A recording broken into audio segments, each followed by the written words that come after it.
Welcome to your Monday Night Raw review for August 8, 2024. As the dust settles from the electrifying events of SummerSlam, the fallout within the Judgment Day has been palpable, leaving fans and wrestlers alike on the edge of their seats. This week, WWE Raw kicked off with the unmistakable presence of Rhea Ripley, who entered the arena to a thunderous ovation from the crowd. With a steely resolve etched across her face, Rhea took to the microphone, ready to address the elephant in the room, the disintegration of the Judgment Day. Rhea Ripley stood at the center of the ring, her voice filled with emotion as she shared her feelings about the shocking betrayal she experienced at SummerSlam. "I've had a lot of time to think about what happened," Rhea began, her tone oscillating between vulnerability and seething anger. She described how she had relived that fateful night over and over, cycling through emotions ranging from embarrassment to heartbreak. But now, she confessed, all that remained was an intense, simmering rage. Turning her attention directly to Dominic Mysterio, Rhea accused him of stabbing her in the back, adding that his betrayal didn't cut deep enough. She vowed to settle the score, particularly with Liv Morgan, who she declared couldn't run forever. As if on cue, Liv Morgan's laughter echoed through the arena. The camera panned to reveal Liv and Dominic watching from the crowd, a smug smile on Liv's face as she and Dominic made their way to the ring. As Liv Morgan and Dominic Mysterio stepped into the ring, Liv greeted Rhea with a sarcastic hello, while Rhea, unfazed, held the ropes open for them. Liv teased that Dominic had a few things he needed to get off his chest, but before he could speak, the crowd showered him with boos, effectively drowning him out. Rhea, savoring the moment, told Dominic she was eager to hear his excuses. Dominic finally managed to speak over the crowd, revealing that he had found happiness and support from someone who allowed him to be himself, someone who, according to him, had finally helped him conquer his father. He took a dig at Rhea, suggesting she couldn't provide the same support. Rhea responded with a surprising twist, telling Dominic that she was proud of him for everything he had achieved over the years. She acknowledged his growth into the man he had become and the accomplishments they had shared. However, she expressed disappointment that he hadn't beaten Rey Mysterio on his own terms, without any outside help. Rhea concluded with a chilling warning that his decision to turn his back on her would be the last he ever made. Liv Morgan, not one to be outdone, responded with a venomous retort, claiming that Rhea was left with nothing, no family, no Dominic, and no title. She declared that the division belonged to her, taking everything that Rhea once held dear. Rhea, unfazed by Liv's taunts, issued a stark warning that she was coming to reclaim everything that was hers, and nothing would stand in her way. Just as tensions reached a boiling point, the unmistakable figure of Damian Priest appeared behind Dominic and Liv. In a swift move, Priest launched an attack on Dominic, sending him sprawling into the concessions area. Simultaneously, Rhea ascended the steps and engaged Liv, delivering a brutal assault. The chaos spilled back towards the ring, with Priest in hot pursuit of Dominic. Damian Priest vs. Carlito. Priest, fueled by the earlier altercation, wasted no time cornering Carlito with a back elbow and a series of powerful moves. Despite Carlito's best efforts to counter, Priest's relentless assault kept him on the back foot. The crowd watched in anticipation as Carlito executed a stunning DDT, but Priest quickly regained control. The match reached its climax as Priest ascended to the top rope, executing a headbutt and setting up for his signature flatliner. However, Carlito, displaying his resilience, countered with a superplex that sent shockwaves through the arena. The action was fast-paced and intense, with both wrestlers showcasing their prowess. In the end, it was Priest who emerged victorious, executing a chokeslam that secured the 3 count and cemented his dominance in the ring. As the match concluded, the remaining members of the Judgment Day rushed into the ring, seemingly intent on delivering a post-match assault. However, Rhea Ripley's timely intervention turned the tables, scattering the attackers and leaving JD McDonough vulnerable to Priest's devastating chokeslam. In a symbolic moment of solidarity, Priest and Rhea embraced in the ring, signaling the end of an era and the beginning of a new chapter. But the drama was far from over. Dominic Mysterio, not one to back down, attempted a daring aerial assault from the top rope. Priest, with lightning-fast reflexes, caught him mid-air, sending him flying towards Rhea. As Rhea prepared to execute her signature Riptide, Liv Morgan intervened, saving Dominic from certain doom. Backstage at the latest wrestling event, Otis, Akira Tozawa, and Maxine Dupree were chatting when Ivy Nile approached. She seemed concerned, urging Maxine to stay backstage because emotions were running high. Ivy offered to speak with Chad Gable on Maxine's behalf, even suggesting that Maxine could join her team instead. However, Maxine stood firm, insisting that she would stick with her family, referring to Otis and Akira. Ivy, seemingly anticipating this answer, nodded and walked away, leaving Maxine with a tense smile. Next, a pre-recorded promo from Bo Dallas filled the screen. Dallas reflected on the previous week's emotional turmoil, remarking on the significance of the Wyatt Six debut. "It all started here," he emphasized, hinting at larger, unfinished business. Dallas's words grew increasingly fervent, proclaiming, "The work must continue, and other doors shall be opened." He concluded with a chilling mantra, "My life for you," repeating it with rising intensity. After a recap of Odyssey Jones's recent performances, the show cut to live footage of Xavier Woods and Kofi Kingston. Woods wanted to discuss the upcoming match with Kofi, who was visibly excited about supporting Jones at ringside. Despite Woods' initial hesitation, he agreed to join his friend in the spotlight. Odyssey Jones entered the ring to face a local competitor. In a quick display of power and skill, Jones overwhelmed his opponent, securing a victory in under 3 minutes. As Jones and his supporters celebrated, the moment was interrupted by the arrival of the Final Testament. Karrion Kross stepped forward, casting suspicion on the motivations of Jones's supporters. "It's obvious you're trying to replace Big E with Jones," Kross accused. Xavier Woods, frustrated with the continuous taunts, grabbed a microphone and challenged Kross directly. "Let's settle this. Which two of your men will face us next week?" Kofi Kingston quickly joined the challenge, proposing a 6-man tag team match instead. Kross accepted, and in a playful jab, Kofi referred to their rivals as the Final Testicle. Backstage, Adam Pearce was on a phone call when Drew McIntyre interrupted. Pearce informed him that CM Punk was absent due to travel complications, but McIntyre was focused on a different matter. He questioned why Randy Orton was granted a title shot, expressing frustration over his own recent setbacks. Pearce tried to calm the situation, but McIntyre, emphasizing his veteran status, assured Pearce that he would handle things responsibly. Chad Gable, participating in the Olympics, sent a message from Paris. He expressed a desire to focus on recruiting but realized he needed to return home. "There's unfinished business with the Wyatt Six," he declared, signaling a brewing confrontation upon his return. Next featured a Texas Tornado tag team match between Alpha Academy and American Made. The match kicked off with a chaotic flurry of action. Otis managed to isolate Julius Creed and launched a counterattack on Brutus Creed with a back suplex. Akira Tozawa took to the skies, diving onto Julius, only to be caught and flung aside with a powerful belly-to-belly suplex. As the battle intensified, Otis found himself double-teamed by the Creed brothers.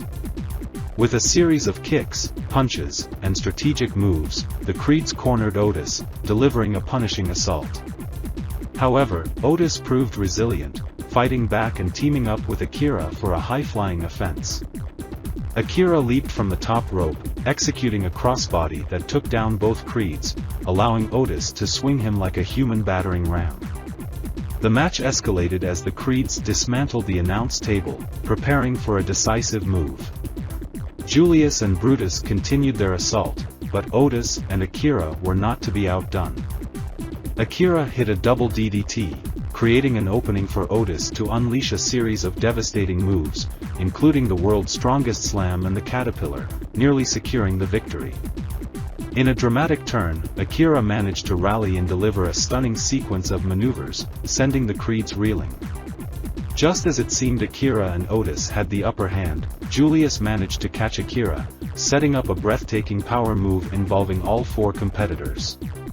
Suddenly, Ivy Nile emerged from the shadows, targeting Maxine. She viciously slammed Maxine onto the announce table, shouting that Maxine had chosen her fate. Ivy then locked in a dragon sleeper, choking Maxine into unconsciousness. Otis, distracted by the brutal scene, attempted to intervene. In the ring, the distraction proved costly. Julius seized the opportunity, hitting Otis with a knee strike, while Brutus rolled Akira up for a quick pin. With Julius adding his weight to the pinfall, the referee counted to 3. Winners, American-made. Match time, 12 minutes. The Creed stood tall, celebrating their hard-fought victory, while Otis and Akira tended to their fallen ally, Maxine, as the show came to a dramatic close. In a gripping exclusive from the heart of an empty arena, Jackie Redmond sat down with the bruiserweight, Pete Dunne, to delve into the recent turbulence within the WWE Universe. Pete Dunne was unequivocal in his words as he addressed his supposed connection with Sheamus.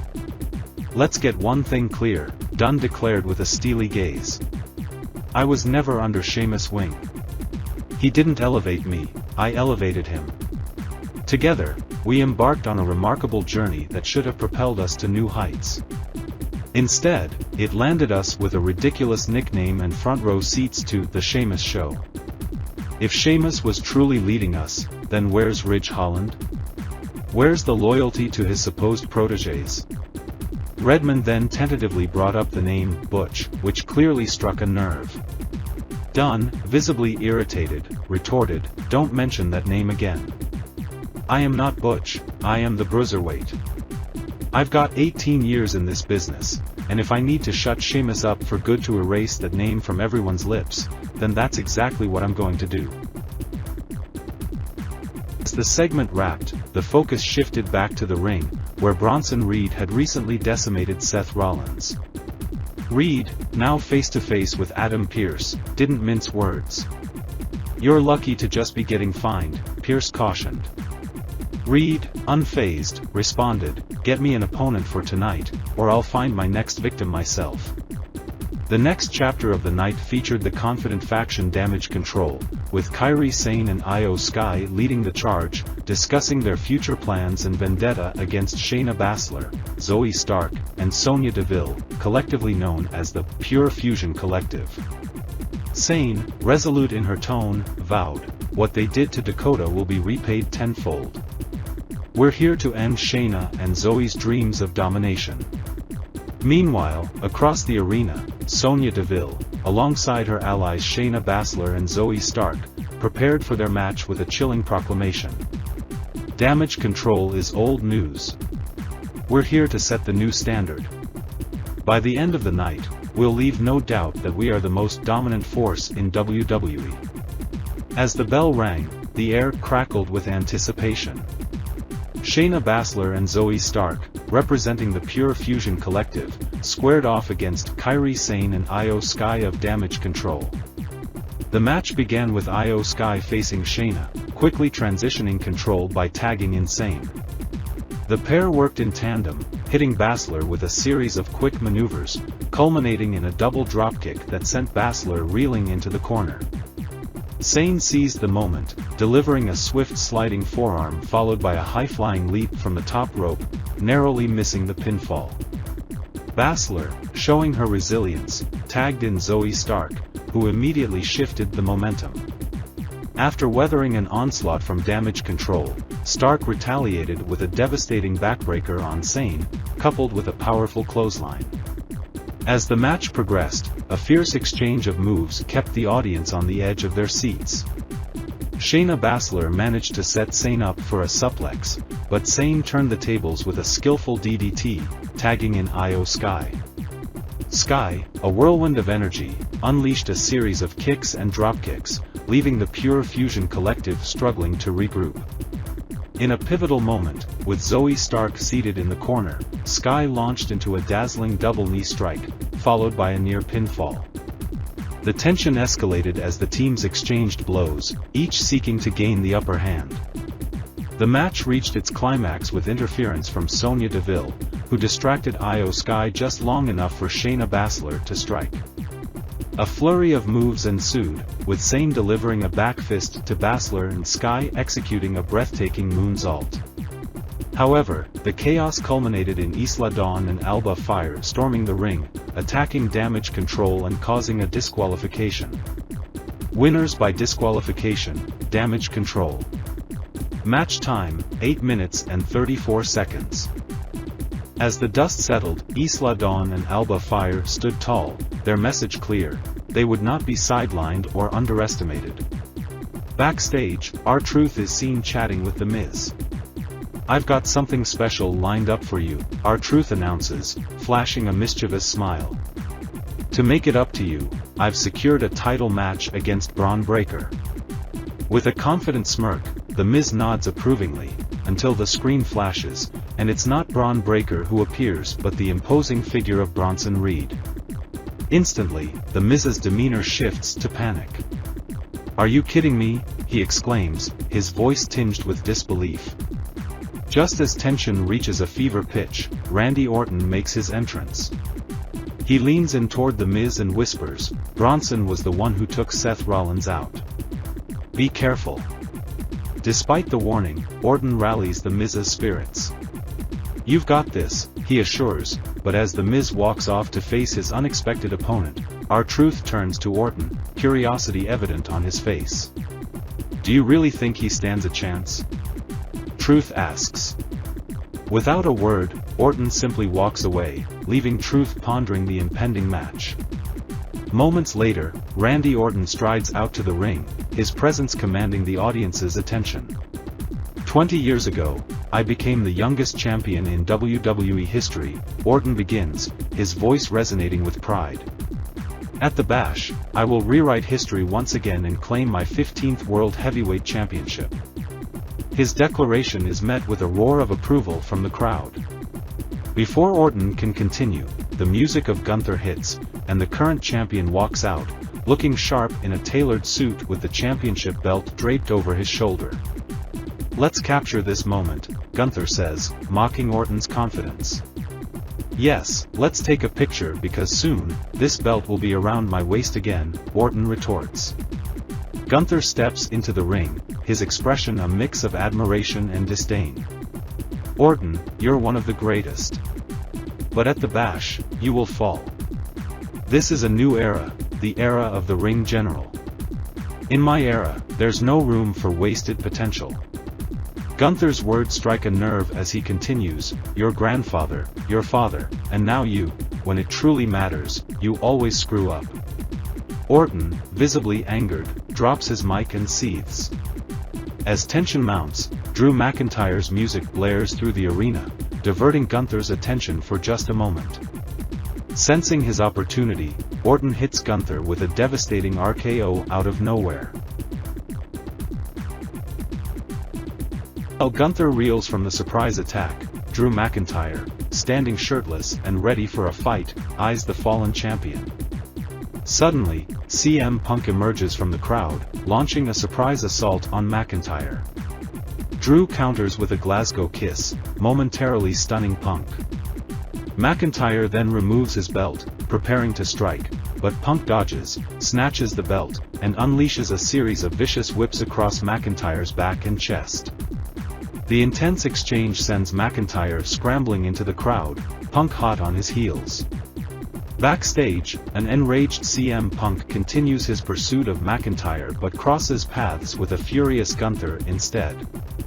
Kathy Kelly approaches Punk, mentioning their shared flight and lack of travel issues. Punk dismisses her, clarifying that the real issue is Drew. "Drew keeps bringing up my wife's name, my dog's name, things he has no right to mention. This won't end until I get my hands on him." Punk, ever the strategist, hints at a plan to resolve their feud, leaving fans intrigued by what's to come. In the ring, The Miz begins his match against the formidable Bronson Reed with a flurry of kicks and high-flying maneuvers.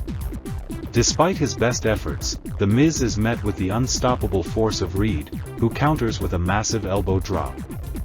Reed follows up with a devastating roll-through, crushing Miz under his sheer weight and power. The action cuts back to the ring, where The Miz mounts a comeback. Launching himself from the apron, he lands a flying attack on Reed, who quickly recovers and rolls back into the ring. Miz capitalizes on the moment, hanging Reed up on the ropes before sliding under him and hitting a quick DDT. Covering Reed for the pin, The Miz is dismayed when Reed kicks out at one.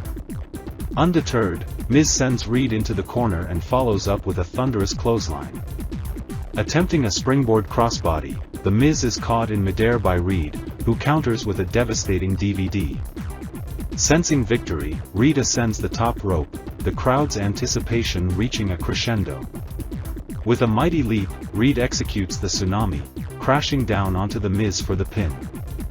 The referee counts 1, 2, 3, and Reed is declared the winner in a hard-fought match lasting 6 minutes and 35 seconds. However, Reed isn't finished. He climbs the ropes for another tsunami, but R-Truth rushes into the ring to save The Miz.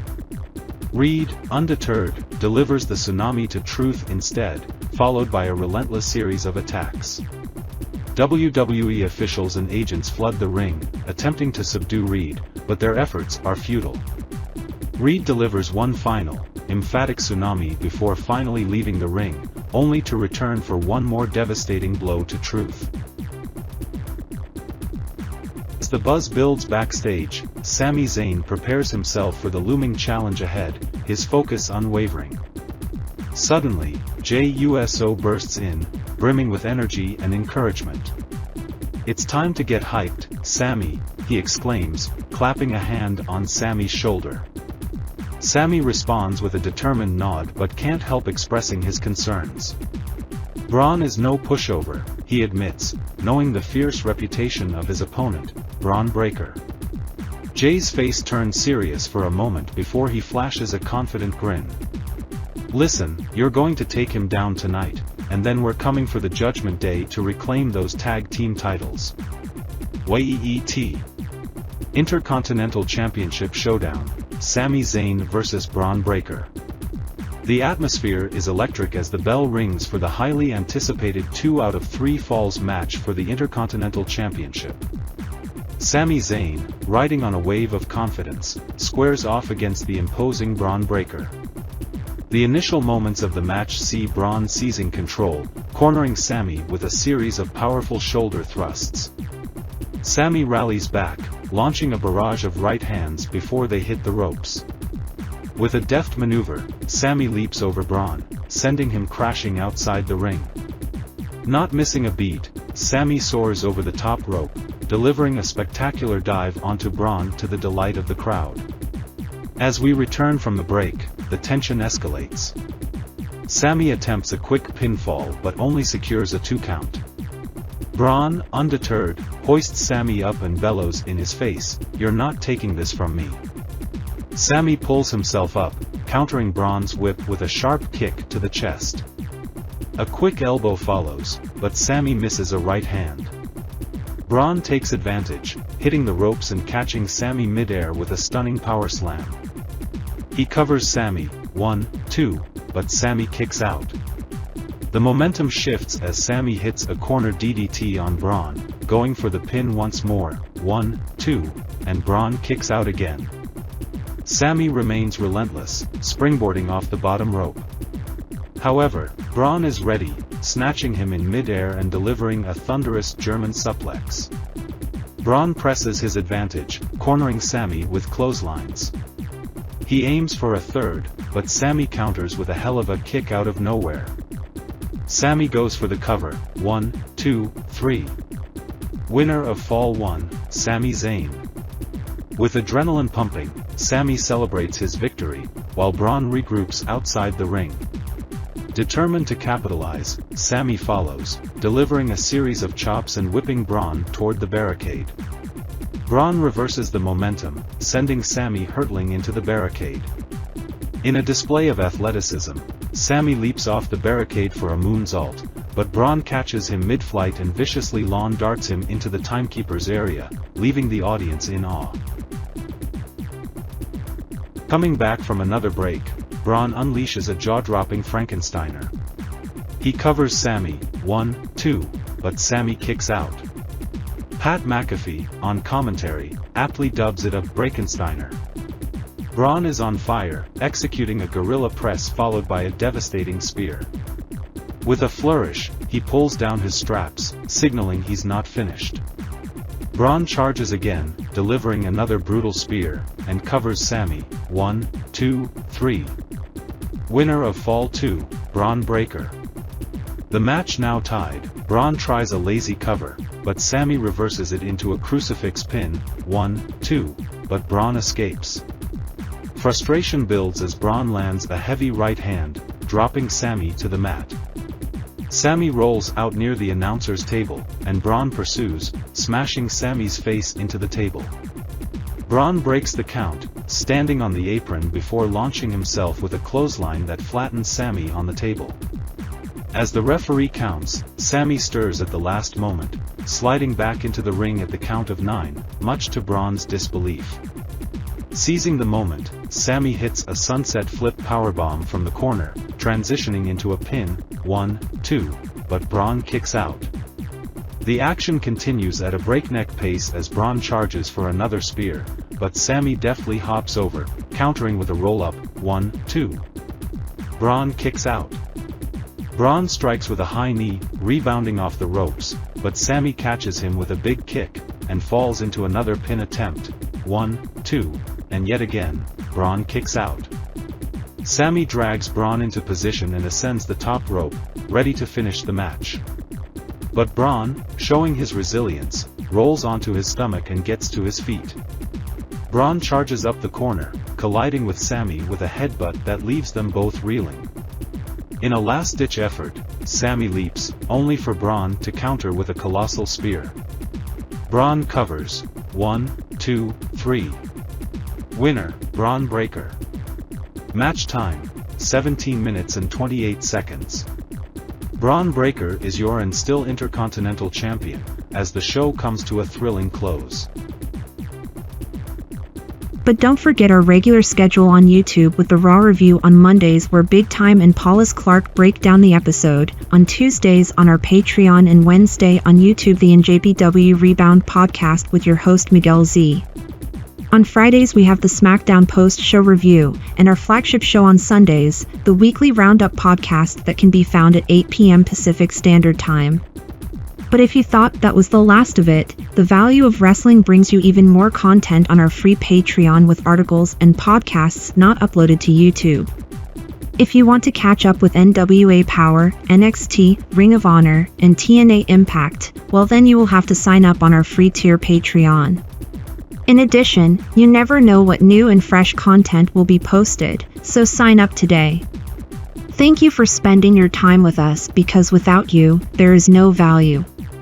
Just remember, life is hard enough. Don't let anyone tell you about your fandom that when appropriate, you can't go 100% mark.